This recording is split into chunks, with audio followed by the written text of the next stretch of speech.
Alamin, Allahumma sholli ala Muhammad, Allahumma sholli ala Muhammad. Cerdas memilih pemimpin. Saya akan terangkan dulu sebelum poin intinya. Jadi cerdas dulu. Ternyata Rasulullah Shallallahu Alaihi Wasallam menjelaskan tentang cerdas. Apa kata Rasulullah? Al-kaisu mandana nafsahu wa amila lima ba'dal maut. Fima maknahu. Jadi arti bebasnya gini, Bu. Orang yang cerdas dari umatku atau orang yang cerdas dari umatnya Rasulullah itu siapa? Yaitu orang yang tahu diri, sadar diri. Jadi orang yang cerdas adalah orang yang sadar diri, tahu diri. Orang yang tahu diri, sadar diri. Akan apa? Kekurangan, kesalahan, dosa, aibnya. Secara nggak langsung orang yang nggak sadar diri, nggak tahu diri akan kekurangan, kesalahan, dosanya, dia berarti udah nggak cerdas. Jadi orang yang cerdas adalah orang yang tahu diri, ya, sadar diri, tahu apa? Kekurangan, kesalahan, dosanya. Sudah tahu nggak? Oh, saya tahu dosa, nggak berhenti. Dia tutup, dia hapus, dia rubah. Yang namanya keburukan, kesalahan dan dosa yang pernah dia lakukan, dia tutup betul. Ditutup dengan apa? Dengan melakukan kebaikan-kebaikan, ibadah dan amal soleh. Untuk apa? Untuk kehidupan setelah kematian, yaitu akhirat. Jadi orang yang cerdas kalau disimpulkan, simpelnya apa? Orang yang tahu diri, sadar diri, banyak menjalankan ibadah, kemudian dia lakukan kehidupannya untuk akhirat. Berarti orang yang cerdas adalah kehidupannya ini digunakan untuk ibadah karena dia yakin adanya akhirat, yaitu adanya surga dan neraka. Dia nggak mau masuk neraka, dia maunya hanya masuk surga. Makanya Pak, walal akhiratu khairul laka minal ula. Adalah kehidupan akhirat itu lebih baik daripada kehidupan dunia. Bu, dunia ini sebentar. Ibu, dunia ini sebentar. Akhirat sebentar lagi. Ya, akhirat sebentar lagi. Kenapa? Karena dunia ini akan kita tinggalkan, berarti sebentar. Sedangkan kita akan menuju akhirat yang kekal abadi. Maka sebentar lagi, Bu, ya. Kita ini gak akan mungkin, Bu, akan kembali muda lagi, Bu. Mau pasang gigi palsu, gak pasang gigi palsu, tetap, Bu, umur tetap aja segitu, Bu, ya. Baik, jadi itu yang cerdas ya. Paham ya, Bu, ya? Mana cerdas ya? Satu lagi kata Nabi, orang yang cerdas yang bagaimana? Maka sahabat ada yang bertanya, ya Rasulullah, siapa sih orang yang cerdas dari umatmu? Masya Allah, Bu, 1400 tahun yang lalu ternyata sudah diajarkan umat ini untuk cerdas. Maka Rasul jawab, orang yang cerdas adalah orang yang banyak mengingat Allah, zikrullah, dan mengingat kematian. Orang yang cerdas dalam yang kedua ini adalah orang yang banyak mengingat Allah, mengingat kematian, yakin akan mati, kemudian dia lakukan amalan-amalan yang baik, amalan soleh, untuk ibadah yang baik, untuk menghadap Allah. Tapi saya mau tanya lebih dulu, kan Ibu sudah lama ini ngaji, sudah bertahun-tahun. Ya, kalau profesor doktor tuh paling hanya 11 tahun paling lama, Bu. Ibu udah berapa tahun ini ya? Kayaknya udah lebih dari ini ya. Masya Allah. Bu, saya mau tanya. Saya tidak tanya zikrullah, tapi yang saya tanyakan, apa hakikat zikrullah? Yang bisa menjawab dengan benar, hadiahnya umroh bayar sendiri. Untuk menenangkan jiwa kita, ayatnya ala bidzikrillah tatmainul qulub. Ketahuilah, hanya dengan mengingat Allah hatimu menjadi tenang dan tentram. Ini buah dari zikrullah. Jawabannya cukup baik sekali, tapi mohon maaf bukan itu yang dimaksud. Anda boleh mencoba lagi. Ibu, apa hakikat zikrullah? Ayo pura-pura mikirnya, jangan terlalu lama.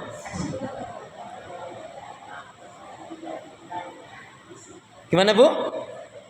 Mengingat Allah, mengingat Allah itu artinya zikrullah. Yang saya tanyakan hakikat zikrullah. Pantas sahabat Nabi luar biasa, sudah jelas-jelas dijamin masuk surga, tapi ibadahnya ngalang-ngalain kita. Saking asiknya zikrullah itu, Bu, sampai kenyang lupa makan. Kalau kita banyak makan, Astagfirullahaladzim. Jadi apa hakikat zikrullah? Sampai nggak ngerti, nggak tahu, nanti saya kasih tahu deh. Oh, kasih tahu aja dah. Udah, kalau udah menyerah gini saya Masya Allah. Ibu perhatikan ya, kalau zikrullah artinya mengingat Allah. Tapi hakikat zikrullah, hakikat mengingat Allah itu maksudnya apa? Selalu menghadirkan Allah di setiap keadaan. Selalu menghadirkan Allah di setiap keadaan dan di semua permasalahan. Makanya tenang jiwanya. Selalu menghadirkan Allah di setiap keadaan dan di setiap permasalahan. Dulu contohnya ibu waktu masih gadis kan pingin berdoa punya suami. Setelah punya suami berdoa pingin punya anak, ya. Setelah punya anak pingin punya cucu, dan seterusnya kan begitu.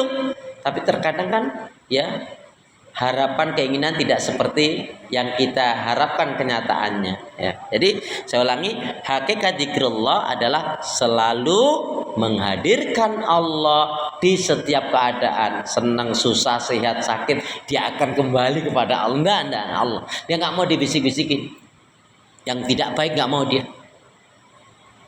Terus di semua permasalahan, kita ini nggak lepas dari permasalahan, Bu. Maksudnya apa? Semua dikembalikan kepada Allah. Ya, itu hakikat zikrullah. Ya, makanya dia yang mana-mana dia nyaman, Bu. Wong maaf nih, kalau ini roti, kue, contohnya tentang rezeki, sudah ibu mau makan, anaknya, cucunya minta, eyang, mama, nenek, untuk aku, kita kasih nggak? Kita kasih. Padahal sudah kita pegang saja bisa lepas, Bu, karena memang bukan rezeki kita. Makanya apa, ada ungkapan, apa yang ada jarang disyukuri, apa yang tiada sering dirisaukan. Ini masalah orang ini, makanya nggak bahagia dia. Yang ada nggak disyukuri, yang ada dirisaukan. Udah jelas dia makan pakai daging, malah mikirkan kalau orang-orang tuh makannya pakai apa ya, ikannya enak-enak dah. Ya Allah, bagi kita, Bu, lebih baik makan pakai ikan, pakai udang, pakai daging, ya, pakai pepes, pakai rendang, pakai sate, pakai gulai. Nyata betul-betul ada, itu lebih baik daripada makan pakai tahu tempe tapi dalam mimpi. Nggak kebalik, Bu, ya. Kita yang nyata-nyata aja lah, Bu, ya. Ya. Jadi hakikat zikrullah selalu menghadirkan Allah di setiap keadaan dan di setiap permasalahan. Itu cerdas. Ya. Jadi orang yang seperti itu nggak cerdas, yang lupa kepada Allah. Maksudnya apa? Lupa hukum dan syariat Allah, yang menggantungkan bukan kepada Allah. Nggak cerdas dia. Sekarang memilih ibu itu ada kaidahnya. Yang pertama, pilihlah yang terbaik. Kalau semuanya baik, maka pilihlah yang terbaik, ya. Nanti yang terbaik ini indikasinya yang gimana? Adil, jujur, amanah, ya. Adil, jujur, dan amanah, ya. Ini kan udah jelas yang mana. Kalau yang seperti ini nggak mungkin nggak iman, ya. Oh, keimanan nanti, ya, kan belum selesai. Bunga mawar buah kedondong, sabar dong. Ya. Jadi yang dimaksudkan terbaik itu, ya, sebetulnya kalau secara umumnya, tapi diambil tiga ini sudah mewakili. Adil, jujur, dan amanah. Nanti kaitannya juga dengan ilmunya, kaitannya dengan keimanannya, kaitannya dengan ibadahnya. Tetapi tiga hal ini mencakup semua yang dimaksudkan tadi itu, termasuk jelas keimanan. Kalau yang terbaik nggak ada, Ustadz, dari yang calon yang ada misalkan, maka pilih yang baik. Yang terbaik nggak ada nih, pilih ini yang baik. Yang baik juga nggak ada, Jangan. Masih ada yang ketiga. Pilih yang paling ringan madorotnya. Kalau dipimpin orang ini madorotnya kecil, bahkan insya Allah manfaatnya lebih banyak, saya pilih dialah. Tapi kalau yang pilih ini, waduh, Ini madarat ini besar ini. Enggak. Ya. Jadi, tapi kalau madarat cuma yang teringan madaratnya. Itu kaidahnya memilih. Ya, baik. Sekarang langsung pada pemimpin. Ibu, yang namanya pemimpin dalam Islam itu adalah yang bisa mengayomi rakyatnya, yang bisa menjelaskan tentang kebenaran. Maka tugas pokok pemimpin dalam Islam adalah apa? Yaitu memahamkan kepada rakyatnya, mengenalkan kepada rakyatnya apa? Ma'rifatullah, mengenalkan Allah. Fa'lam annahu la ilaha illallah. Mengenalkan Rasul, mengenalkan Islam. Sebab kalau rakyatnya betul-betul mengenal, dia sendiri juga harus paham.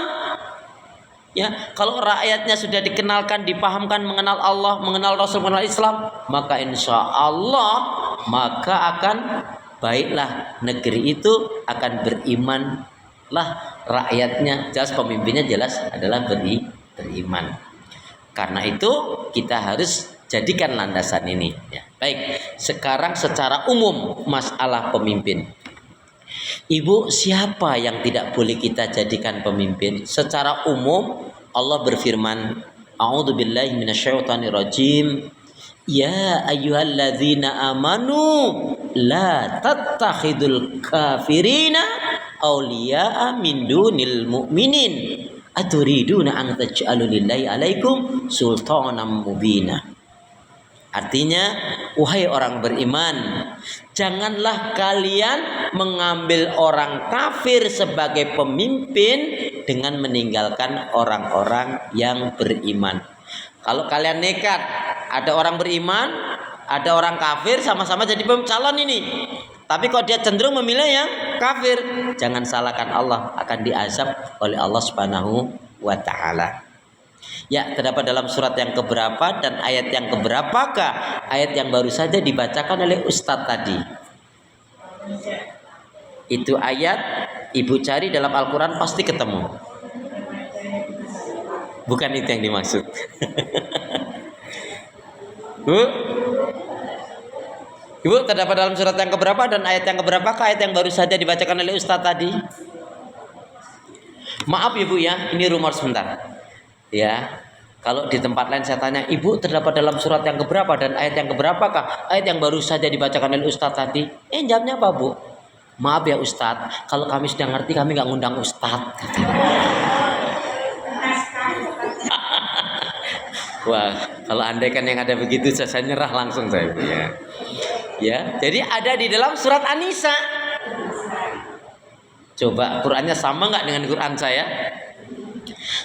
Surat An-Nisa, surat yang keempat, ayat yang ke-144. Siapa nak membaca? Coba. Qurannya sama nggak dengan Quran saya?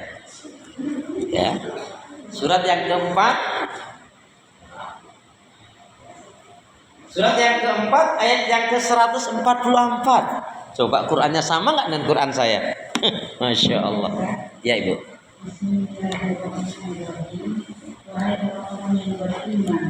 Janganlah kamu menjadikan orang-orang kafir sebagai pemimpin selain dari orang-orang mukmin. Apakah kamu ingin memberi alasan yang jelas kepada Allah untuk menghukumnya? Iya, Insya Allah. Jadi dihukum karena dia ngambil orang kafir sebagai pemimpin dengan meninggalkan orang yang beriman. Ustadz, sekarang nggak ada masalah. Semua pemimpinnya Muslim, nggak ada yang kafir. Nah, ini kan tadi secara umum. Nah, sekarang perhatikan ibu ya.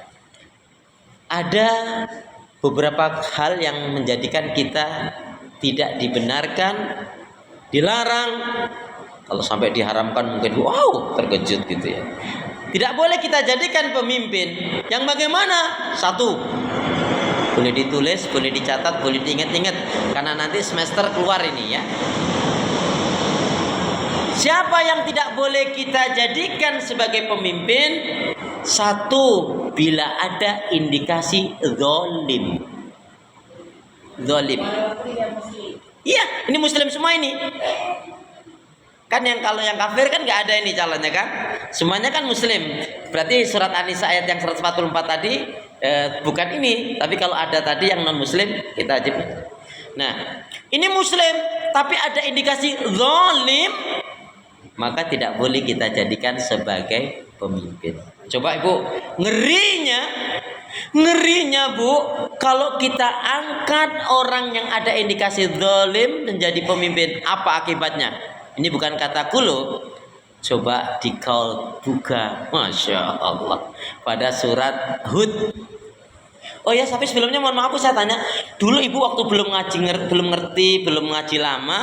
Dulu Ibu ketika hamil yang dibaca surat apa? Waktu baca Qur'annya, waktu hamil sebelum ngerti banyak tentang yang dibaca surat Yusuf. Kenapa yang dibaca surat Yusuf? Biar ganteng.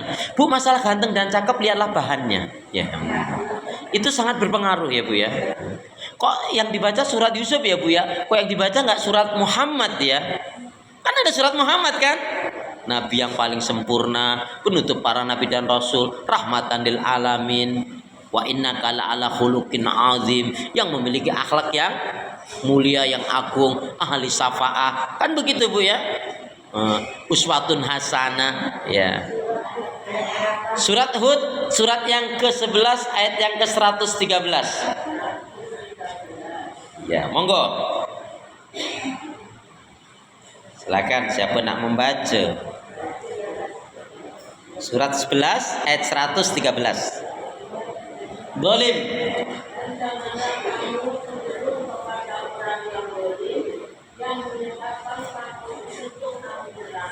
Sekali lagi Bun. Sekali lagi diulangi.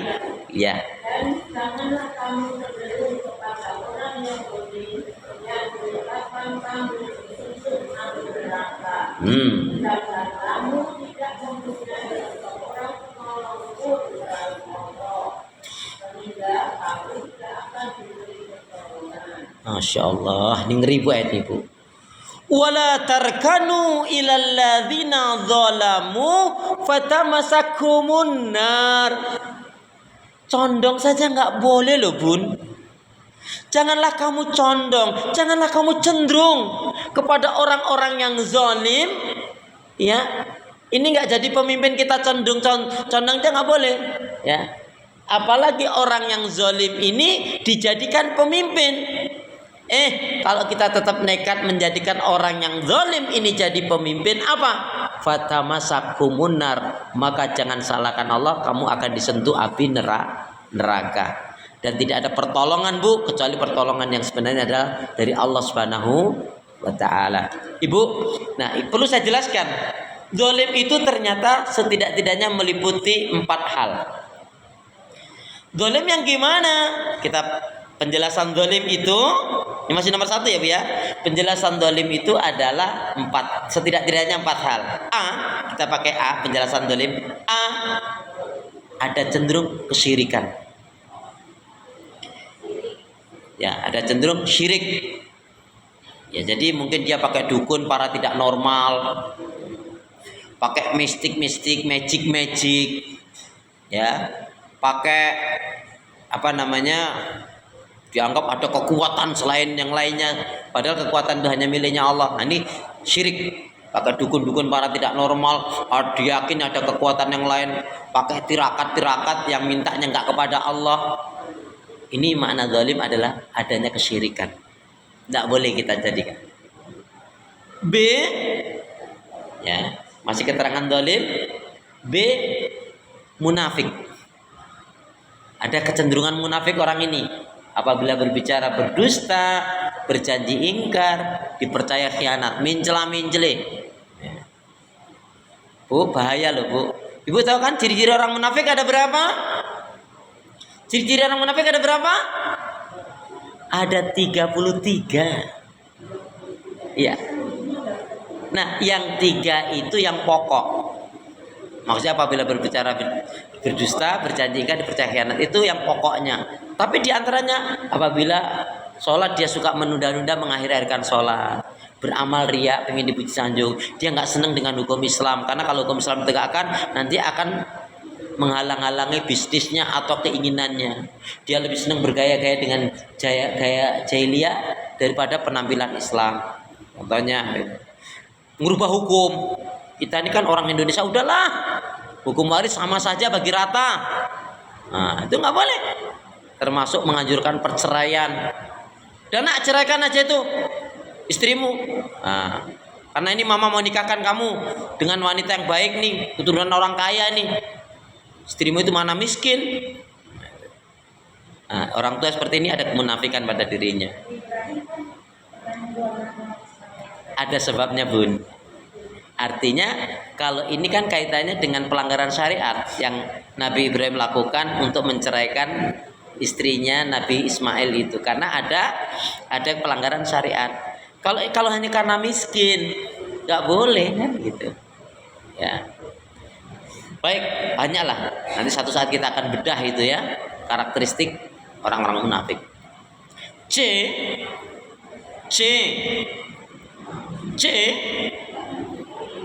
apa yang C, Bu? Yaitu ada cenderung kekafiran. Gaya-gaya jahiliyah, perilaku-perilaku yang tidak islami, penolakan terhadap hukum syariat Allah, nggak mau, alergi dengan hukum Islam. Ini orang kafir itu kan nggak seneng.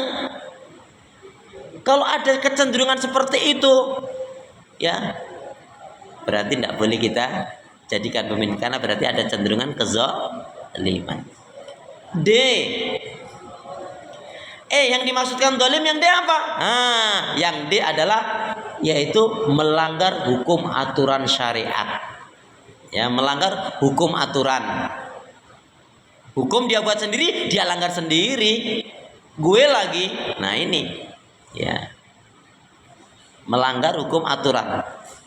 Hukum aturan babras saja, terjang saja, berarti zalim. Ya. Kira-kira ada nggak, Bu, sampai di poin ini? Nah, andai kan Ibu temukan, oh ada ini, jangan kita tinggalkan langsung. Yang kedua, ya, yang kedua tadi kan pertama zalim, itu tadi penjabaran zalim. Yang kedua sombong, al-kibr. Rasulullah Shallallahu Alaihi Wasallam bersabda, Innallaha jamil yuhibbul jamal, al-kibru batrul haq wa qamtun nas. Sesungguhnya Allah itu indah, suka pada keindahan, sombong itu menolak kebenaran dan meremehkan manusia. Meremehkan manusia ini sini keterangannya orang-orang yang baik difitnah, dipenjarakan, dimusuhi, itu termasuk sombong. Jadi kalau ada orang baik kok difitnah, disakiti, disiksa, dipenjarakan, pokoknya dimusuhi, itu berarti dia sombong. Kita banyak duit nih, kita pasti menang. Dia enggak, orang yang sombong itu, Bu, enggak ada bergantungnya kepada Allah. Dia mengandalkan duitnya, mengandalkan kepandaiannya, mengandalkan pengikutnya, mengandalkan golongannya. Itu berarti sombong. Nah, baik, Bu, untuk sombong ini sudah saya tidak perlu urai panjang karena Ibu sudah ngerti yang namanya sombong. Tapi kalau Ibu, kalau orang miskin kan sombong nggak pantas ya, Bu, ya. Ada orang miskin sombong nggak pantas kan? Pertanyaan saya, kalau orang kaya sombong pantas nggak, Bu? Ya, saya ulangi. Kalau orang miskin sombong kan nggak pantas. Ya. Nah, kalau orang kaya sombong pantas nggak, Bu? Pantes, kata setan gitu. Pantes banget kata setan. Karena setan tidak senang kalau ada orang kaya kok dermawan, orang kaya baik, orang kaya kok tawadhu, nggak suka. Oh, tapi kalau ada orang kaya sombong, nah kau temanku. Ya. Makanya kalau ada orang kaya yang sombong, kata saya pantes banget gitu ya. Ibu, ayat tentang sombong Ibu lihat surat Al-A'raf. Ibu tulis saja di poin ini karena nanti kita masih ada poin-poin yang lainnya. Surat Al-A'raf, surat yang ke-7 ayat 36, 40 dan 146. Ulangi, Ustaz. Ya, ayat tentang sombong surat 7 ayatnya 36, 40, 146. Langsung aja Bu, Ibu buka satu ayat aja yang 40-nya. Murkanya Allah, bencinya Allah kepada orang yang sombong. Siapa nak membaca? Ya, silakan Bun. Yang 40-nya aja Bu, langsung 40-nya aja. Nah, jadi kalau Ibu tulis 36, 40, 146. Tapi yang ini kita buka satu ayatnya, 40-nya Bun. Sesungguhnya orang-orang yang mendustakan ayat-ayat Kami dan menyombongkan diri terhadapnya tidak akan digunakan pintu-pintu langit bagi mereka, dan mereka tidak akan masuk surga sebelum kita masuk ke dalam lubang jarum. Iya. Demikianlah Kami memberi balasan pada orang-orang yang berbuat jahat. Maha benar Allah dengan segala firman-Nya. Masya Allah. Ibu dulu penyiar kayaknya Ibu ya. Penyiar kayaknya ya. Penyiar televisi jangan-jangan MC. Masya Allah. Ibu, ini Allah sangat murka sekali. Bagaimana mungkin untanya seberapa, jarumnya seberapa, Bu? Itu gambaran tidaklah akan masuk surganya orang yang sombong itu. Makanya kata Rasulullah, la yadkhulul jannah man kana fi qalbi misqala dzarratin min kibr. Baik, yang ketiga, siapa yang tidak boleh kita jadikan dia pemimpin? Yang ketiga, yaitu orang yang ada indikasi curang.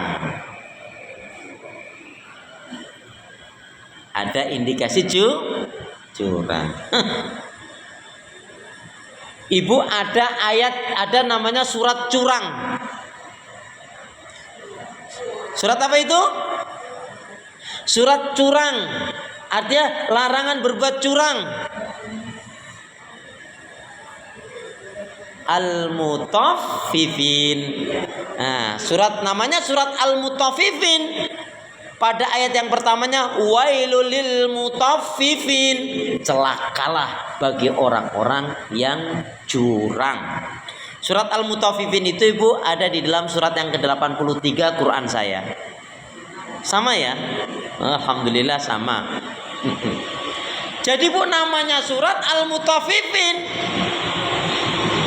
Ayat yang pertama, celakalah wailul lil mutaffifin, celakalah orang yang curang.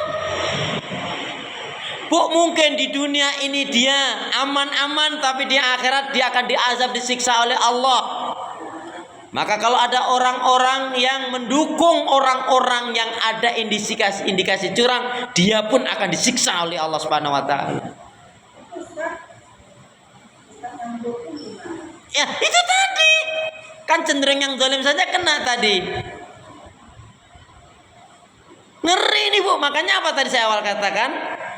Masalah kepemimpinan ini adalah masalah akidah, masalah prinsip, bukan masalah menang kalah, Bu.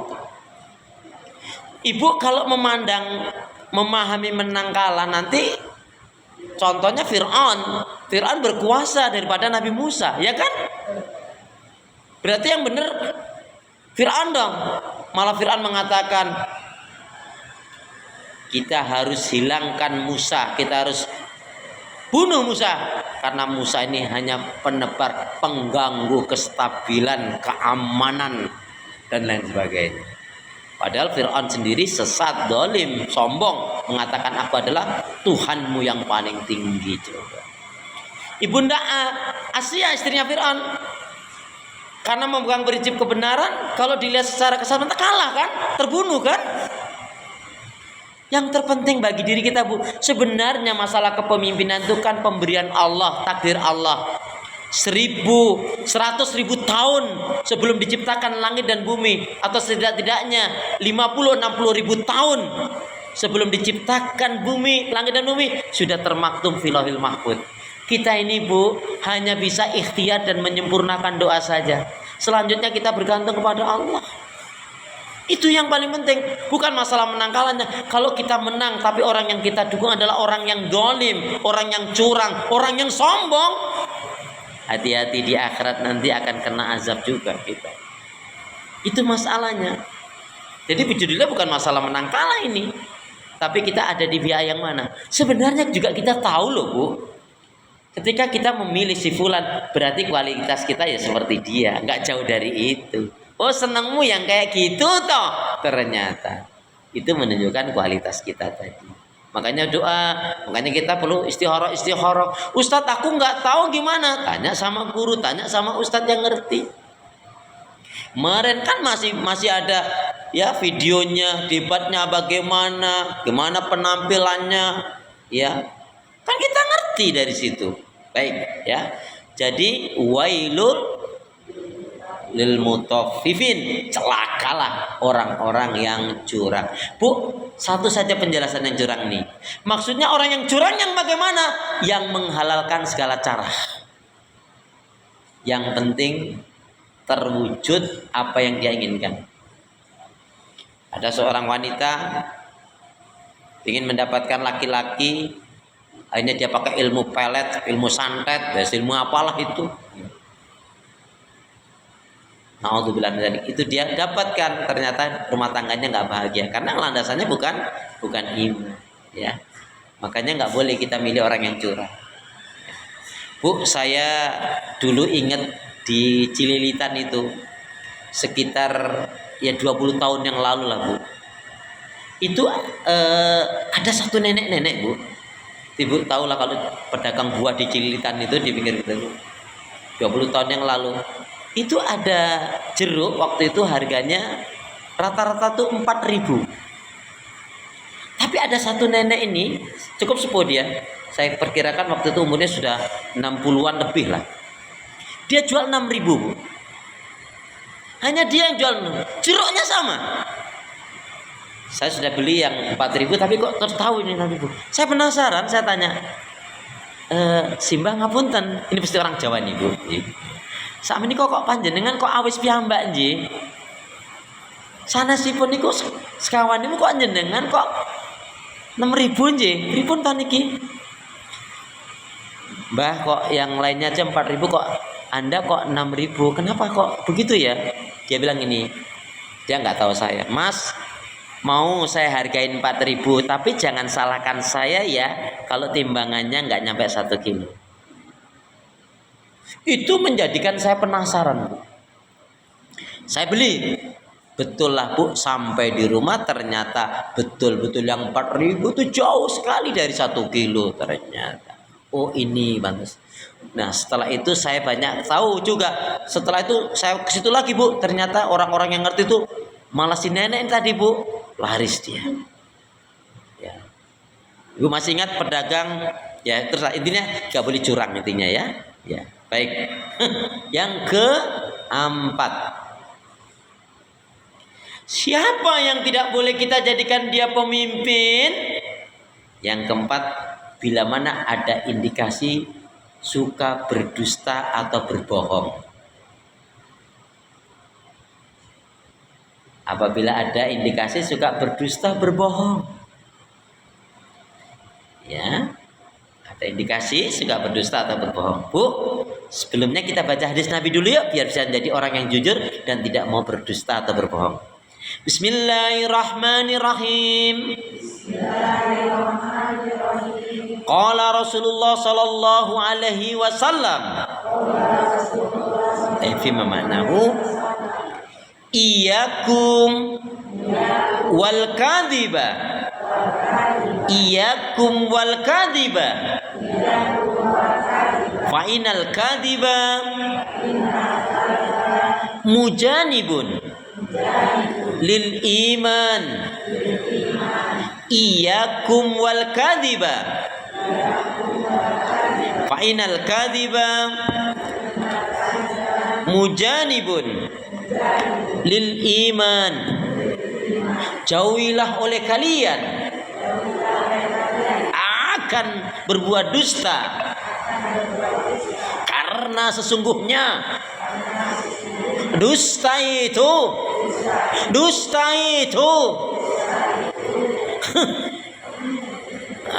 akan menjauhkan dari keimanan. Jadi setelah hari ini jangan ada dusta.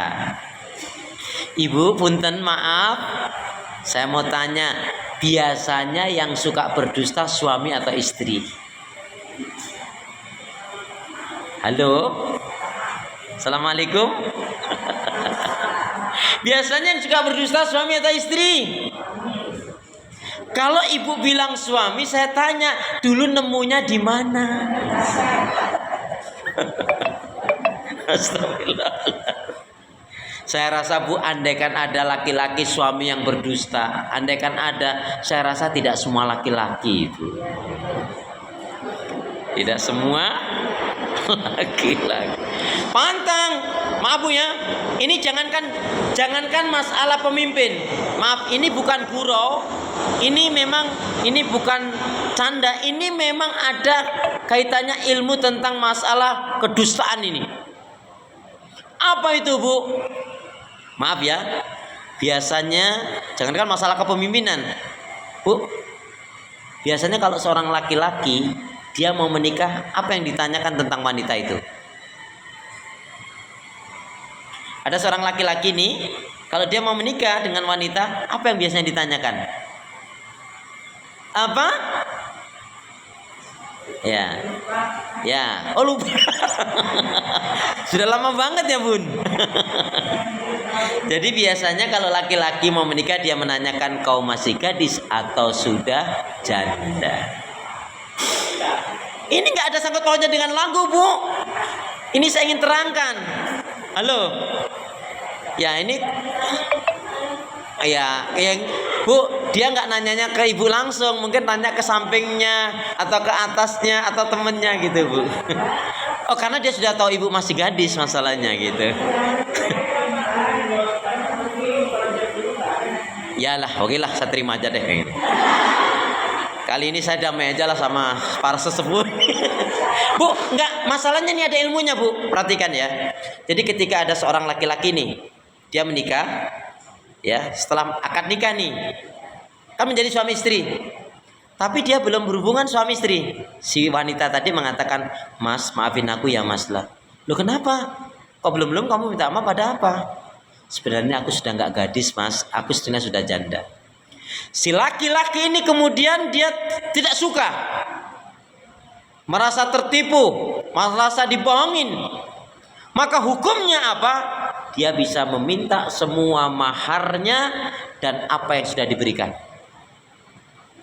Ini hukumnya. Jadi kejujuran dia, tapi setelah jadi suami istri nih. Maaf Mas, sebenarnya aku sudah nggak gadis lagi, aku sudah janda. Ya, si laki-laki tadi, wah, merasa tertipu dia, nggak suka dia. Bu, hukumnya dia bisa meminta semua mahar yang diberikan dan uang yang tersisa yang masih ada. Jadi misalkan nyewa gedung atau apa untuk makanan masih ada sisa nih, ya, atau dari pengembalian yang kotaknya itu dia bisa tarik semua. Ini hukumnya. Tapi terutama memang maharnya. Tapi kalau si laki-laki tadi bilang nggak apa-apa deh, nggak masalah deh, ya selesai. Cuman bagaimana kalau setelah hubungan suami istri?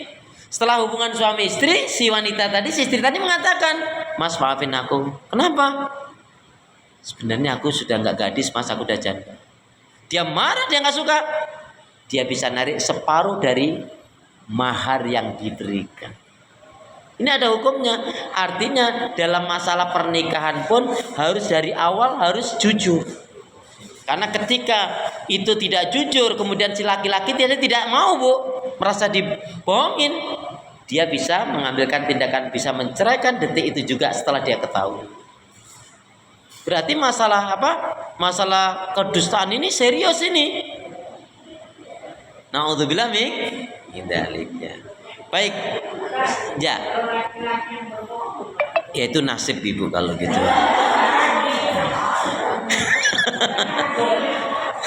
Gimana Ustadz kalau laki-laki yang ngebohong ngakunya bujang ternyata cucunya anaknya segudang? Yang pertama kan nasib tadi itu Bu ya. Yang kedua setelah tahu keadaan suaminya atau laki-lakinya seperti itu, dia mau nerusin atau enggak? Iya, tersama. Ya dia kan nggak menerima, nggak, ya maharnya sebagian ulama mengatakan sebaliknya apa? Maharnya tidak bisa dipinta. Dia minta cerai nih Bu. ceraikan aku karena sudah dibohongin ini. Akan kalau yang perempuan yang ngebohong kan bisa diminta tuh maharnya. Tapi karena yang dia bohong laki-laki, maharnya nggak bisa diminta. Sama bu. Ya. Berarti yang rugi yang mana? Yang rugi yang suami atau istri? Yang rugi yang mana? Nggak ada yang rugi kalau jujur semuanya. Baik. Bu, nah kaitannya dengan dusta ini bu, ada satu surat, Masya Allah bu. Dalam satu surat ini Allah mengulang-ulangi 10 kali. Jadi kalau dalam surat Ar-Rahman itu kan fabi ayyi ala'i rabbikuma tukadziban, fabi ayyi ala'i rabbikuma tukadziban. Nikmat Allah yang mana yang kamu dustakan? Nikmat Allah yang mana kamu dustakan? Diulang-ulang oleh Allah sampai 31 kali surat Ar-Rahman. Tapi ada dalam satu surat, Bu, ngeri ayatnya itu apa? Wailu yauma idzil lil mukadzibin. Diulang-ulang oleh Allah sampai 10 kali.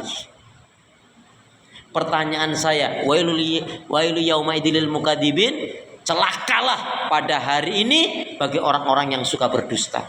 Boleh jadi bu, kedustaannya di dunia ini dia nggak terkena hukum, tapi di akhirat dia akan mendapatkan azab yang berat. Ya, terdapat dalam surat yang keberapa ibu? Yang kaitannya surat Al-Mursalat. Ya, karena ada yang menjawab dengan benar, maka nanti boleh pulang semua setelah selesai. Iya. Jadi bu, dalam surat Al-Mursalat, surat yang ke-77 ada 10 kali Allah nyatakan celakalah bagi orang-orang yang berbuat kedustaan. Na'udzubillah min dzalik.